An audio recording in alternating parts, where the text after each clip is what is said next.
Thank you for staying with us. And the conversation is about, we've been on it all week, deepening democracy in Nigeria, because it seems we all need it, to do the right thing, having great institutions, not just powerful individuals that will run the ship of this country towards the right direction. And by tomorrow, President Bola Ahmed Tinubu will be 2 years in office. How has he fared? How has the institutions under him fared?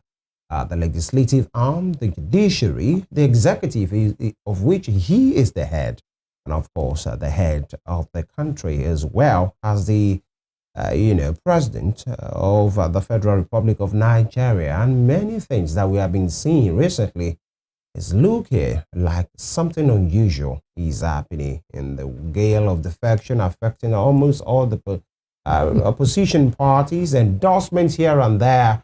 And is this what we really need? And it seems the opposition party is almost gone. Opposition politics is almost gone to the dogs.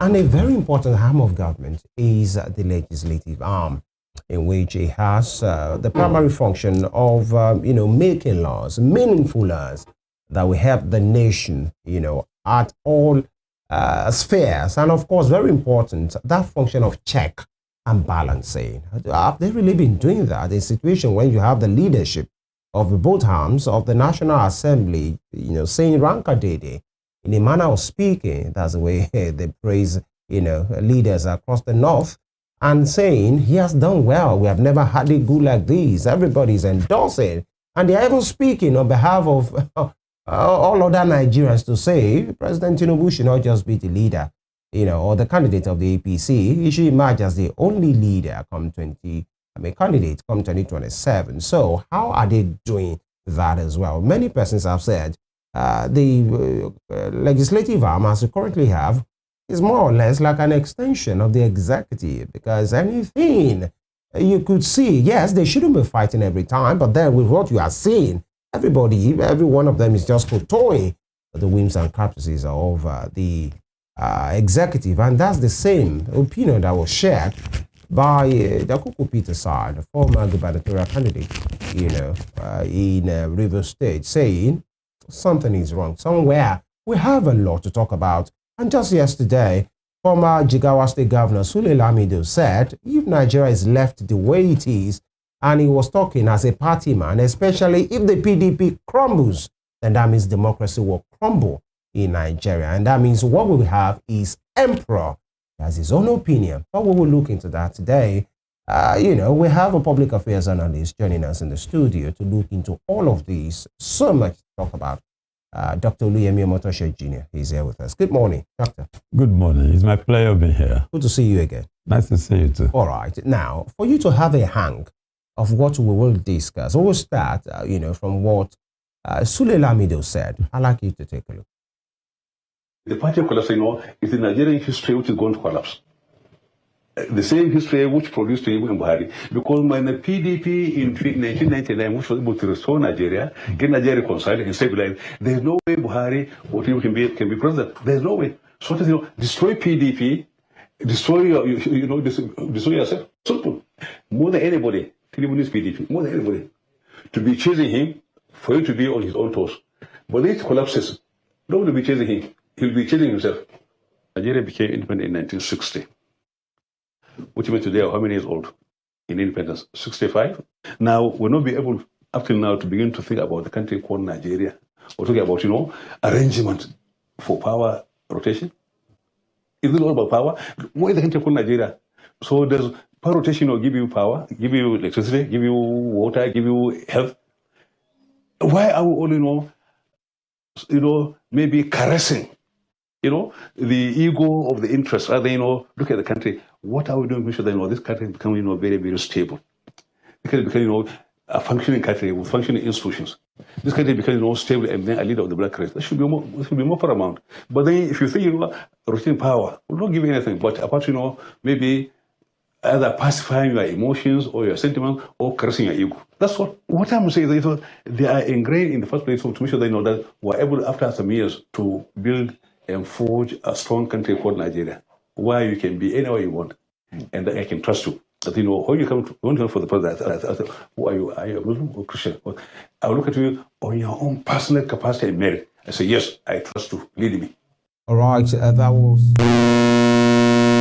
former Jigawa State Governor Sule Lamido. And later in that interview, he said, he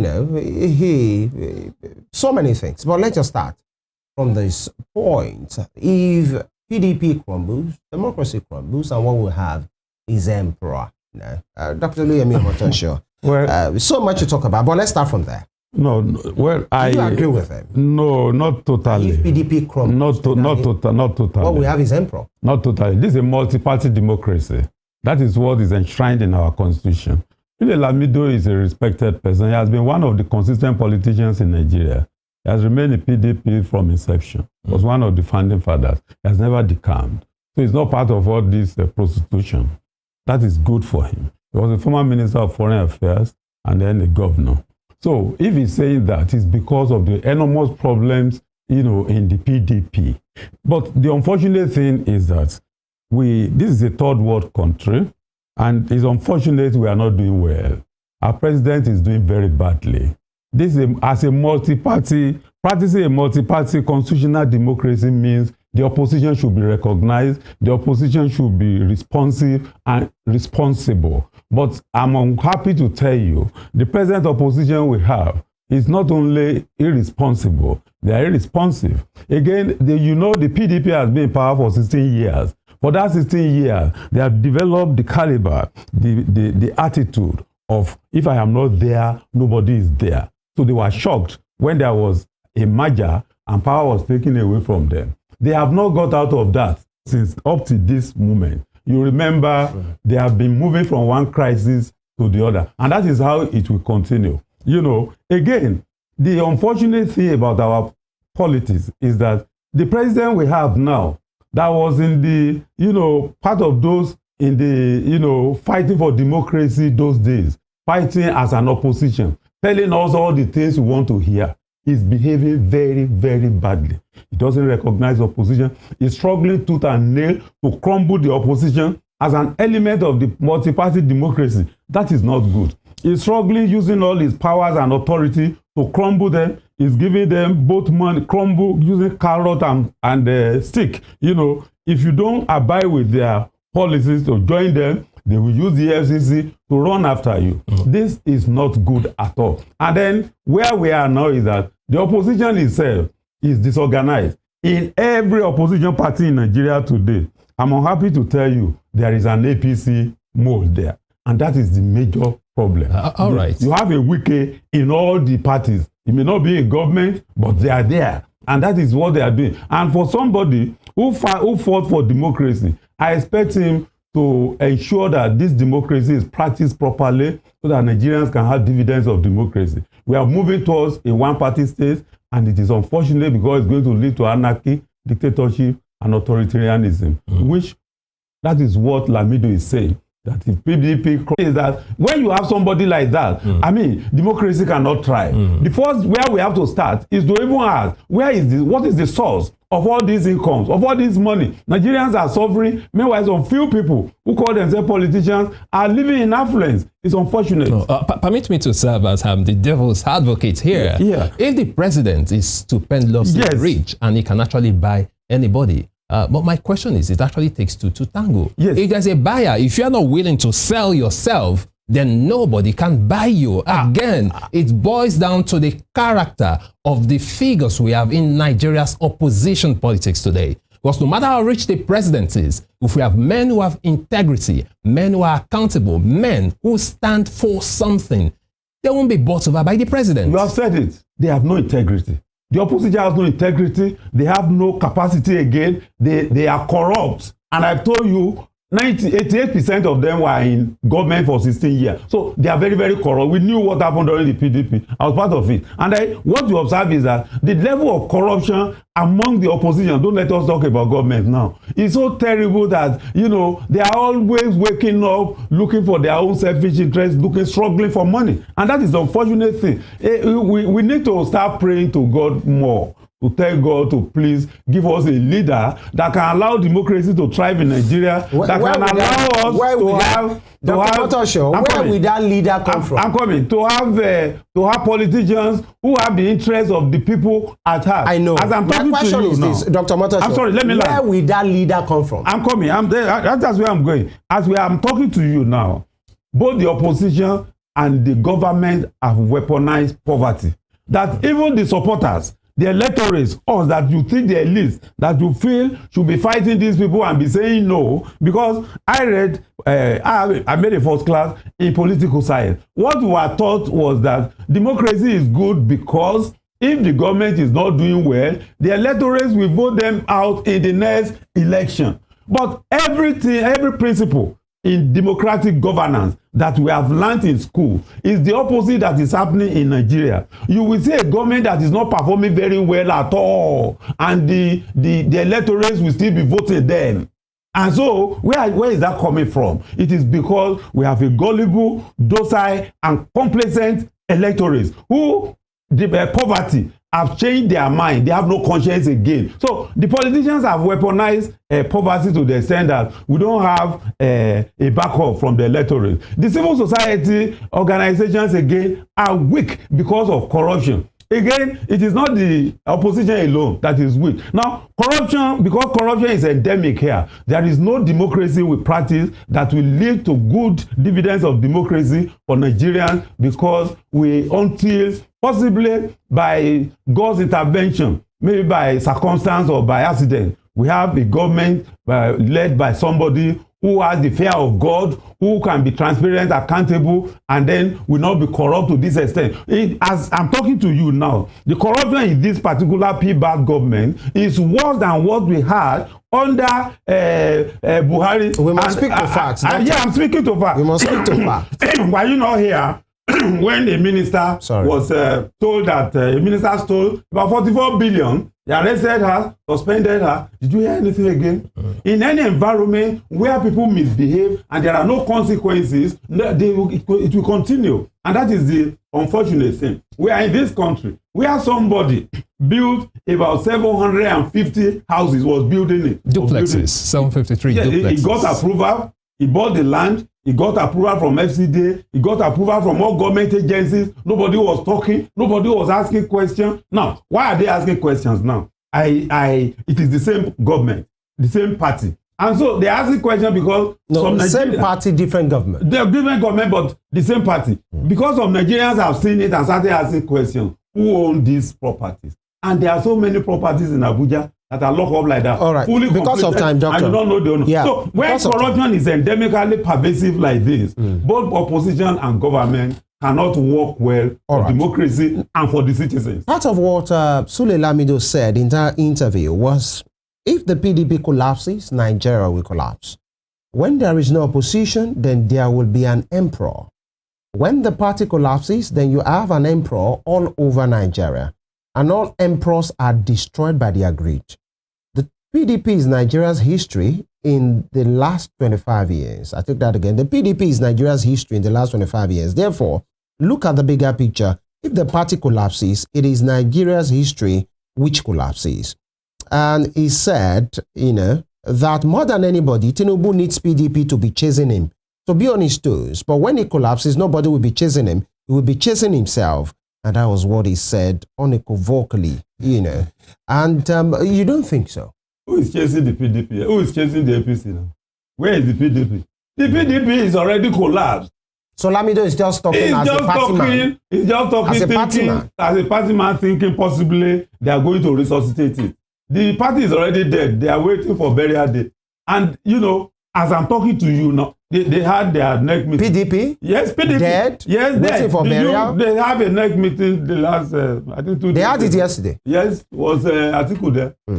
Was it not the same party that the whole government, the governor, the former governor, the governor, commissioners, party war chairman, party leader, everybody the camp wants, and you say that party is still existing? Is it not that same party that you have a wiki that has become an octopus, destroying the party, and then, hobnobbing with the opposition, and then still saying he's a member of the party, and they don't have the capacity to expel him? You know, this Lamido equally said that, look, if they don't expel Wike, he will not go back, he will not be strong in the party again. You know, these are the things. He said they won't even attend meetings. Yeah, is that a strong party? So who will expel Wike? The PDP is a living dead, as I'm talking to you now. Right. Except maybe, and what is happening among them is corruption. But Dr. Motosho, it's corruption that is playing Dr. Motosho, let's look at it from this angle. Talking about opposition in Nigeria, it is quite worrisome.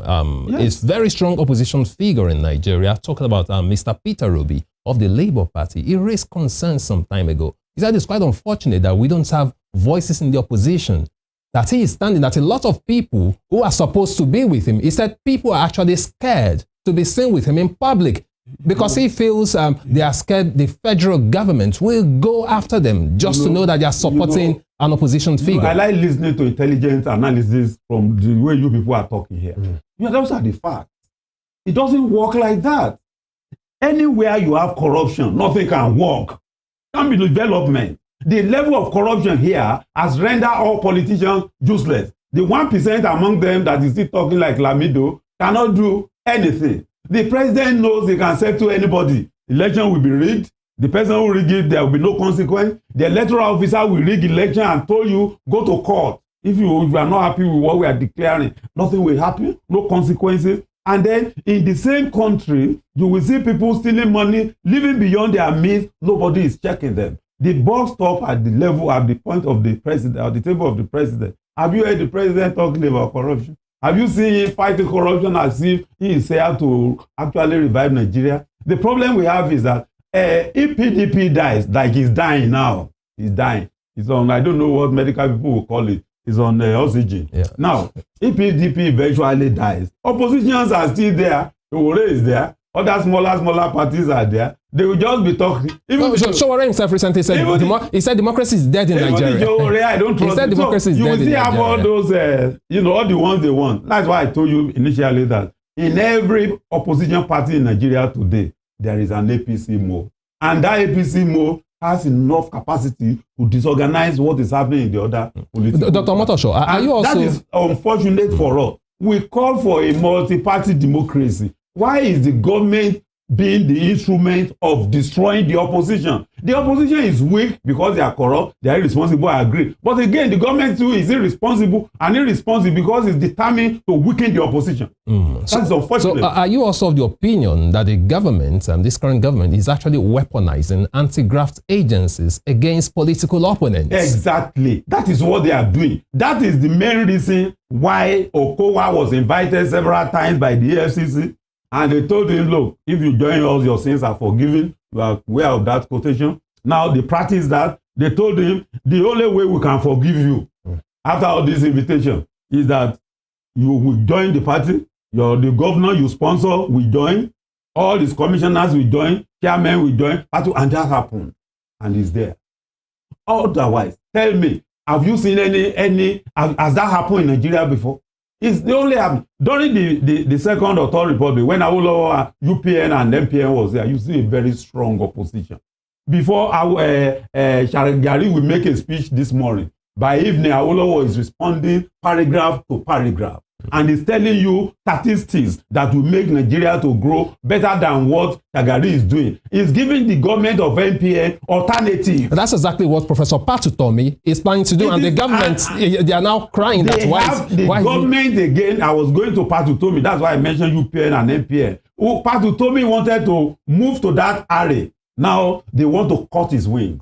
They have taken him to court. They are harassing him with TFCC. They are harassing him. That's an intelligent Nigerian. Even though I know his own past too, but then at least he's a fair Nigerian. Now, he has taken that move because he observed the opposition is not working well. That, okay, let us form an alternative government to checkmate them. There is nothing bad in that. All you need to do, you have a minister of finance. Then opposition, that group has another minister of finance. Minister of finance said the forest will be deregulated. Opposition said no, it should not be. That party, the minister of finance, the shadow minister of finance, so don't deregulate it because of the following reason. So you take from his examples and whatever he's saying and use it to advance the cause of your government. That is what the man wanted. Now, they are using EFCC to chase him because they don't want opposition at all. Now, 2 years to this government. Before we are 2 years to this government, Tinubu has activated the machine of winning election in 2027. So there was no governance. They are not doing any governance now. They are not talking of security. They are not talking of health. They are not talking of education. They are not talking of anything. They are only talking about 2027. Meanwhile, people are dying in all the states of the Federation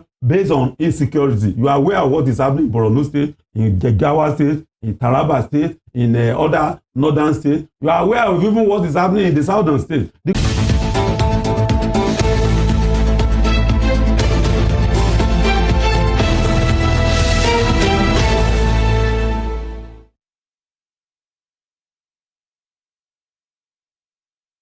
Thank you for staying with us. Still about governance, but let's look at the legislative arm on that is current administration. How have they fared? The National Assembly, the Red Chamber, has been led by former governor of Akwa Ibom State, Senator Godswill Akpabio, and the Speaker at the House of Reps is Tajudeen Barnes. How have they fared? How has the principal officer fared? How have they been able to do that work of proper legislation and oversight function with checks and balancing? Is that what they have been on? A former gubernatorial candidate in Rivers State, the Kuku Peter side, penned in a weekly column and took, a swipe at the legislature. In fact, he said, are they gatekeepers or their spectators? That's what that's the question that the Kuku Pisa side asked. Let me ask you. We still have Dr. Oluyemi Omotashe Jr. here. Without sentiment, in reality, the legislature or the legislative arm, as we currently have, in the words of the Kuku Pisa side, are they gatekeepers or spectators? Look, they are not only gatekeepers. They have become an extension of the executive arm of government. When you say gatekeepers, that means they are the one who gatekeeps. Are they doing that function, or they are just spectators there? They are gatekeepers for the executive. It is an extension of the executive, the National Assembly, both houses. And then it is the dictate of the president that, that happens in the National Assembly. I give you an example. Is that a fair analysis? I give you an example. The president went there. They all stood up. All, no party exception.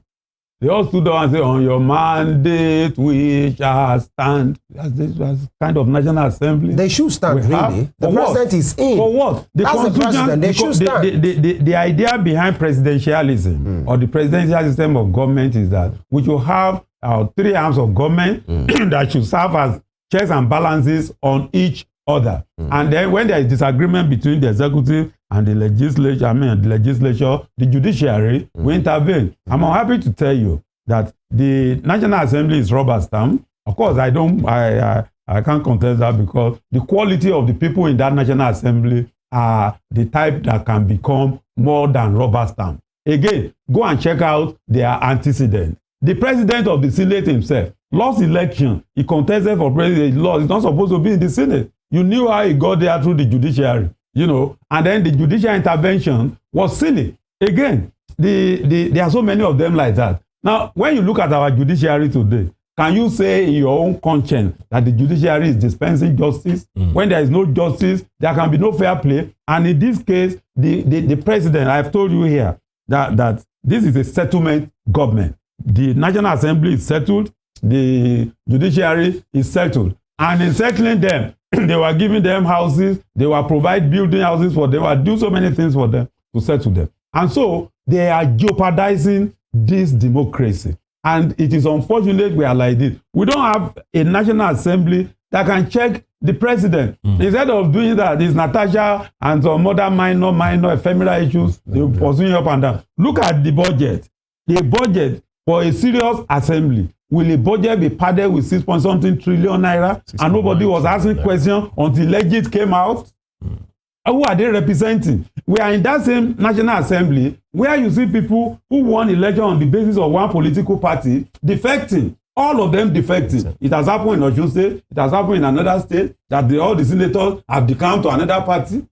How do they check? If you are decamping to that party, it means you are kowtowing with that party. It means you are colluding with them. It means you are collaborating with government to sing their song and do what they are doing. And the unfortunate thing is that the sufferings and hardship this government has imposed on Nigeria by the removal of the PMS subsidy and the floating of the naira and other economic policies is not attracting the interest of the National Assembly. All right, Dr. Motosho.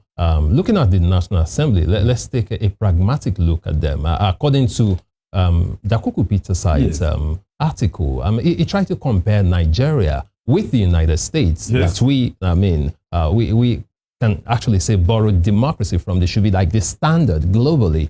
He said in the United States, in Washington, D.C., we have organizations and bodies and metrics to check the legislative arm of government.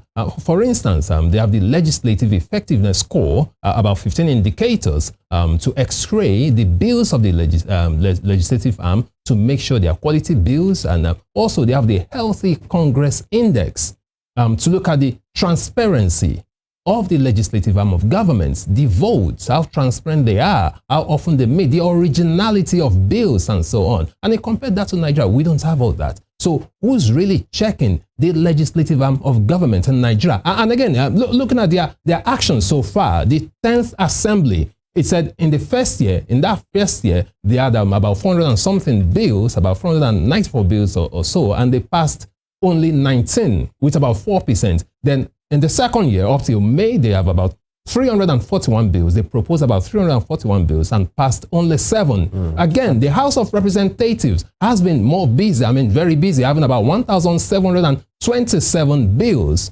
And out of the 1,727 bills, about 114 was passed, which is still about 6.6% or thereabouts. And he also raised another pertinent issue, that most of these bills, Dr. Motosho, are actually copy and paste. Bills from previous assemblies that were just copied. He said some of them were copied verbatim, copied and pasted. So the question is, what kind of quality do we have in the legislative arm of government in Nigeria? The quality of parliamentarians we have is weak. It's nothing to write home about.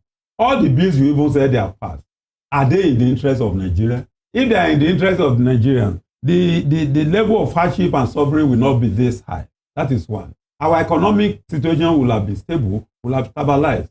Prices will have been stable, will have increased productivity, and to increase productivity means that our currency will have been strengthened. But they are not passing any quality bill. The National Assembly is just an extension of the executive. It's what the president said. They said the president of the Senate told us too himself that anything the president sent here, they will make sure he says true, whether good or bad. If not because of the outcry from Nigerians. That was under Lawan. This one has said it too. Akpabio, you can quote me. He has said it, in fact, 2 times. And then they pursue ephemeral issues instead of major issues. The 3 arms of government, they are supposed to serve as checks and balances on each other. There should be no watertight separation of power, but there should be separation of power. Watertight in the sense that we are not saying you should quarrel, but you should, when they bring something, you should look at it. When 309 and 160 of you look at it from your own angle, you can advise the executive. It should go this way. And if you say, this is the way it should go to favor Nigeria, and the president said, no, that is the way I want it, the National Assembly has the power to use 2/3 majority by voting, physical voting, to override the president. That has never happened. And it will not happen in this assembly because this assembly is an extension of the executive. And that is why all of them are struggling. You see, the president went somewhere and he said that PDP is gone. He said he went to a place and he saw one umbrella and he counted 100 holes. So is that how... That's the Senate president. Yes, that's how the Senate president... His former party. Should be talking in a multi-party democracy. Any serious National Assembly member, any serious parliamentarian... But he shouldn't be praising the opposition, should he? No, they should not be praising them. Should be weeping for Nigeria that our opposition is gone because we need opposition to put the executive on his toes. And we are practicing multi-party democracy because this is a multilingual society. And in this environment, you can even form a party just for the sake of your local government, and nobody will threaten you. But anybody that is actually criticizing this government is either, arrested by EFCC or settled with money, and that is the end of that criticism. All right, Dr. Motosho. It's unfortunate we're on this level, and this cannot give us dividends of democracy. It will lead to authoritarianism. It will lead to dictatorship, and it may cause anarchy. All right, Dr. Motosho. Are you not concerned as a political scientist that bills on the floor of the National Assembly, such as the Electoral Reform Bill, bills are taking time to see the light of day? But unfortunately, there was this particular bill for the change of the national anthem to revert to the old one, 1960. That same bill passed 3 readings, the first, the second, and the third reading at one sitting at the National Assembly. Yes. And within 8 days, it became law. Yes. Look at the lightning speed of that bill succeeding. That is the kind of National Assembly we have.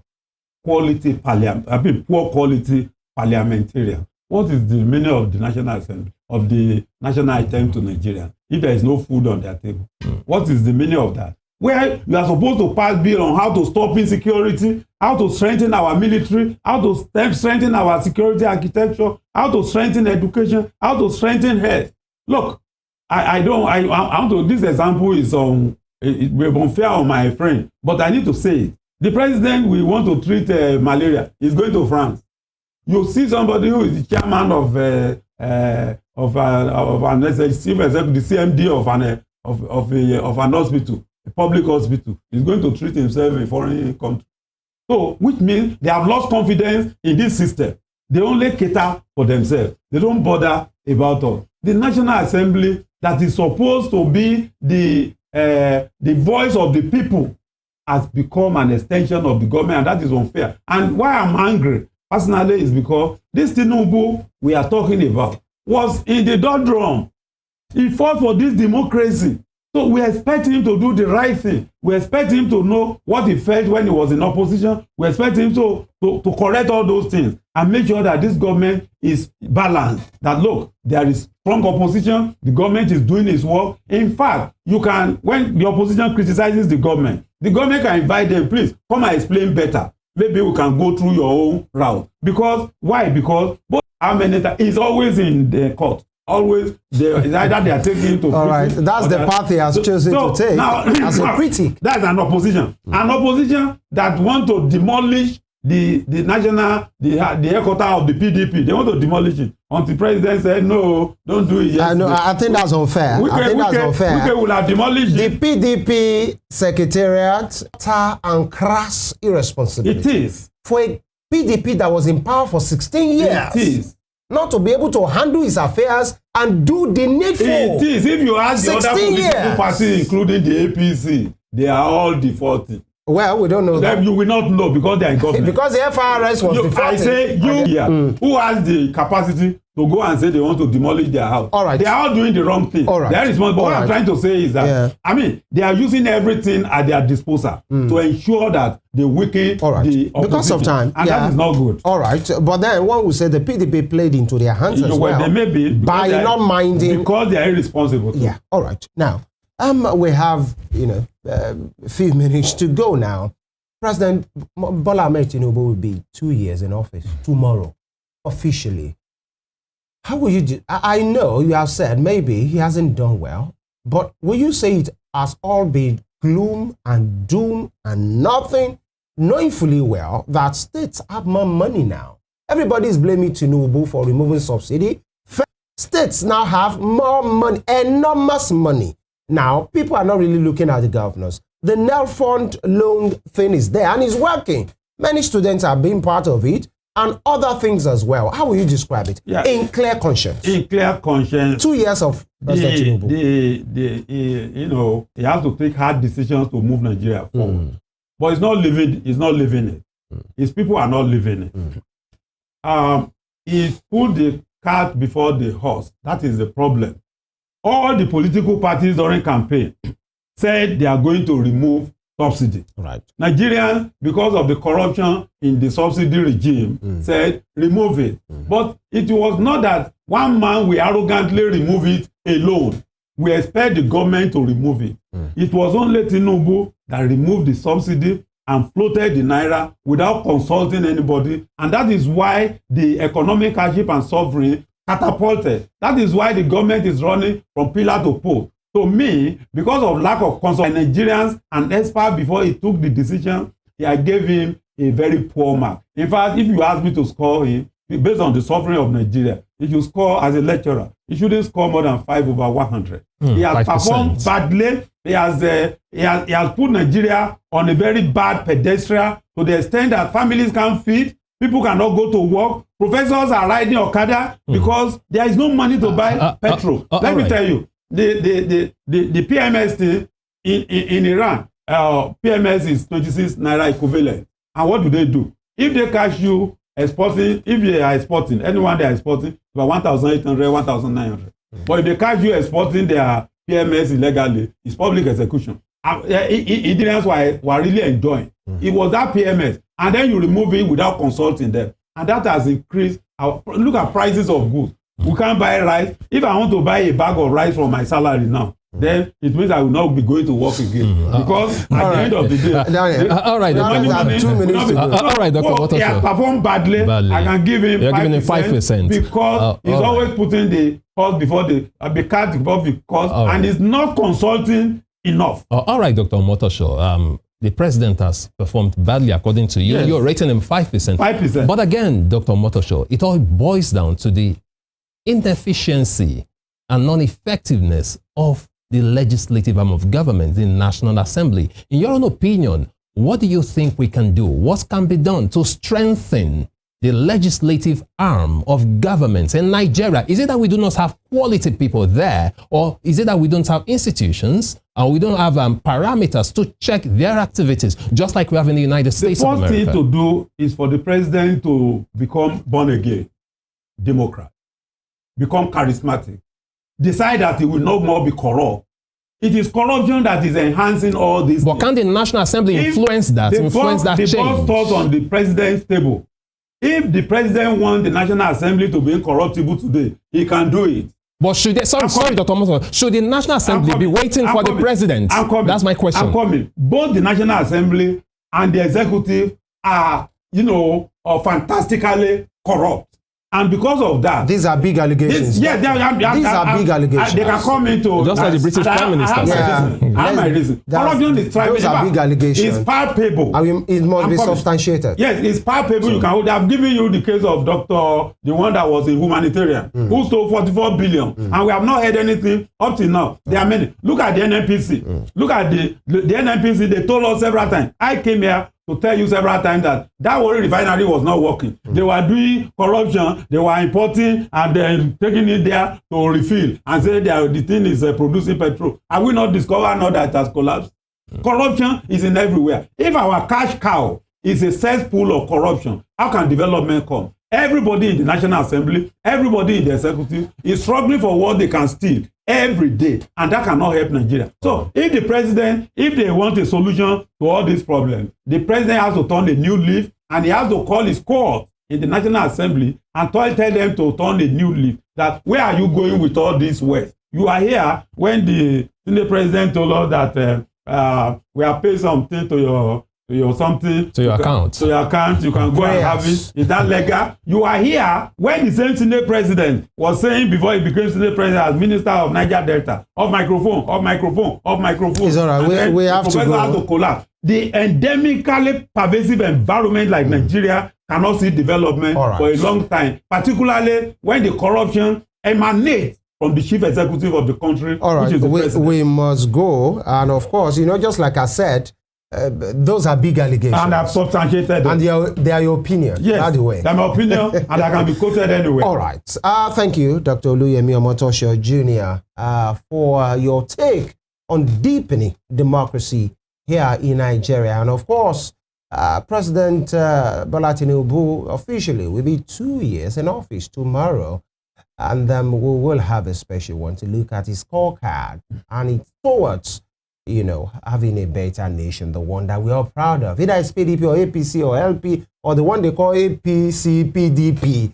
It's all about this nation. Femi Ojoisman will make a return tomorrow for a very wonderful one. Big shout out to the production team. You can have a recap on our YouTube channel at Western Spring TV. Absolutely. Don't forget to join us tomorrow for a fresh edition of Morning Spring on Western Spring Television. Thank you once again, Dr. Omotosho, for joining us today. And apart from Dr. Omotosho, I think it was not former Prime Minister David Cameron who actually said it, that Nigeria is fantastically corrupt. So he's not the only one saying it. Thank you for joining us. Emeka Daniel is my name. Do well to join us again tomorrow for a fresh edition. Do have a wonderful day. Good morning.